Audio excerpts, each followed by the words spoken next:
নমস্কার বন্ধুরা। একবার যদি শখের বশে একটু কষ্ট করে নিজের ছাদ বাগানে ছোট্ট একটা বাগান তৈরি করে নেওয়া যায়, তাহলে কিন্তু যখন তখন আর বাজারে যেতে হয় না। হ্যাঁ বন্ধুরা, ঠিকই বলছি। আমরা শখের বশে বিভিন্ন কাজ করে থাকি বিভিন্ন সময়ে। অনেকে বাইরে সময় দিয়ে থাকেন অনেকটা, কারোর সঙ্গে গল্প করে, আড্ডা মেরে, কিংবা খেলাধুলো করে। আর সেই খেলা যদি শারীরিকভাবে কোনো খেলা হয় তো ঠিক আছে, কিন্তু অনেকেই দেখবেন বসে বসে ঘন্টার পর ঘন্টা এমন কিছু কাজ করেন যেগুলো অকাজ ছাড়া কিছুই নয়। আমরা যদি শখের বশে এরকম ছোট্ট একটা সুন্দর একটা বাগান তৈরি করে নিতে পারি, তাহলে দেখবেন নিজের শরীর ভালো থাকবে, মনটা ফুরফুরে থাকবে, আর কখন যে দিন চলে যাবে আপনার মনেই হবে না যে কোথা দিয়ে দিনটা চলে গেল। অনেকেই আছেন যারা অবসর নিয়ে নিয়েছেন কাজের থেকে, বা বাড়ির থেকে সচরাচর বেরোতে পারেন না। তাদের জন্য তো অবশ্যই ছাদ বাগানটা কিন্তু একটা অন্য মাত্রা।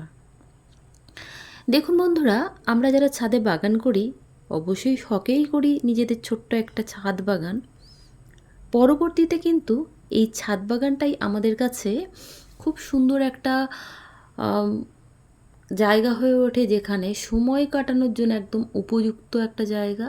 আর পরবর্তীতে অল্প অল্প অল্প অল্প করে আমাদের সংসারের কিন্তু অনেকটাই চাহিদা মেটায় এই ছাদ বাগান। অর্থাৎ শখের দিকটাও যেমন পরিপূর্ণ হয়, ঠিক তেমনভাবে আমরা আমাদের অবসর সময়টা খুব সুন্দরভাবে কাটাতে পারি ছাদ বাগানে। ঠিক তেমনভাবে আমাদের নিজের তৈরি করা গাছের ফল, সবজি, ফুল দিয়ে কিন্তু আমাদের আর্থিকভাবেও একটু হলেও আমাদের সাশ্রয় হয় বলে আমার ধারণা। এখানে দেখুন, আমার আজকে যে বাগান চলে এসেছি ছাদ বাগানে, তো সেখান থেকে বিভিন্ন রকম ফল, সবজি আমি পারছি। তো আজকে যে পারছি, আবার দেখবেন 2 থেকে 3 দিনের মধ্যে আবার অন্য কোনো সবজি। এগুলো কিন্তু কমন ব্যাপার।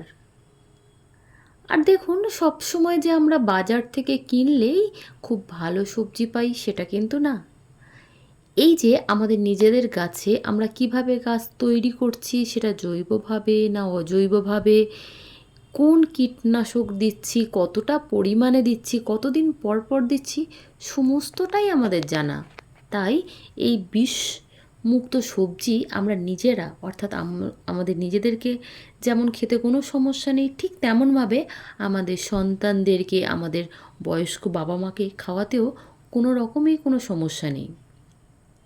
অপরদিকে আমরা বাজার থেকে যে সবজিগুলো আনি, সেই সবজিগুলো কিন্তু কতদিন ধরে স্টোরে থাকে, কতটা পরিমাণে কীটনাশক স্প্রে করা, কতটা পরিমাণে অন্যান্য যে দীর্ঘদিন ভালো রাখার জন্যে কি ওষুধ দেওয়া, সেটা কিন্তু আমরা কিছুই বুঝতে পারি না। অবশ্যই সেই সবজিগুলো বা ফলগুলো আমরা অনেকটা টাকা দিয়ে নিয়ে আসি, আর সেইগুলো খাওয়ার পরে আস্তে আস্তে আস্তে আস্তে আমাদের শরীরে বিভিন্ন রকম প্রবলেম হতে শুরু করে।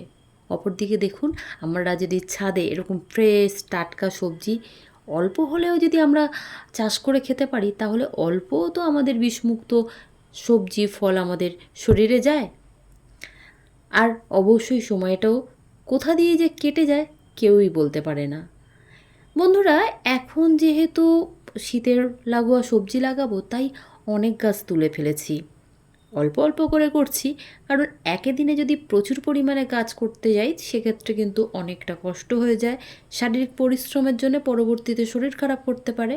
আর যেহেতু আমার ছোট্ট বাচ্চা আছে, তাই নিজেকে আগে ফিট রাখতে হয় আমার বাচ্চাদেরকে দেখার জন্যে। আর এক্ষেত্রে আমি অল্প অল্প অল্প অল্প করে, যেমন বিভিন্ন টব পরিষ্কার করছি, কোনো গাছ তুলে দিচ্ছি, আবার সঙ্গে সঙ্গে অন্যদিকে আবার অন্য সবজি ফল ফুল গাছ লাগানো হচ্ছে। এই প্রক্রিয়া কিন্তু সারা বছরেই চলে। আর এভাবেই সুন্দর করে একটা ছাদ বাগান তৈরি হয়ে যায়। কিভাবে তৈরি হবে, কখন তৈরি হয়ে হবে, কেউই বলতে পারে না। একটা একটা দুটো দুটো করে গাছ লাগাতে লাগাতেই একটা সময়ে আপনার ছাদ বাগান ভরে উঠবে গাছে। তো বন্ধুরা, আজকে এই ভিডিওটি কাদের ভালো লাগলো অবশ্যই প্লিজ একটি কমেন্ট করে যাবেন, আর ভালো লাগলে অবশ্যই লাইক করবেন, শেয়ার করবেন নিজেদের বন্ধুদের সঙ্গে। আর আপনি যদি আমার চ্যানেলে নতুন হয়ে থাকেন তাহলে আপনার কাছে রিকোয়েস্ট, প্লিজ আমার সঙ্গে থাকার জন্য আমার চ্যানেলটিকে একটু হলেও সাপোর্ট দেওয়ার জন্য সাবস্ক্রাইব করে পাশে থাকবেন। এই ছিল আজকে ভিডিওটি যারা শেষ পর্যন্ত দেখলেন তাদেরকে অসংখ্য অসংখ্য ধন্যবাদ। সকলে সঙ্গে থাকবেন, ভালো থাকবেন, অবশ্যই সুস্থ থাকবেন, কারণ আপনার সুস্থতাই আমাদের একমাত্র কাম্য। আর সেই কারণেই এই তথ্যগুলো তুলে ধরছি আপনাদের সঙ্গে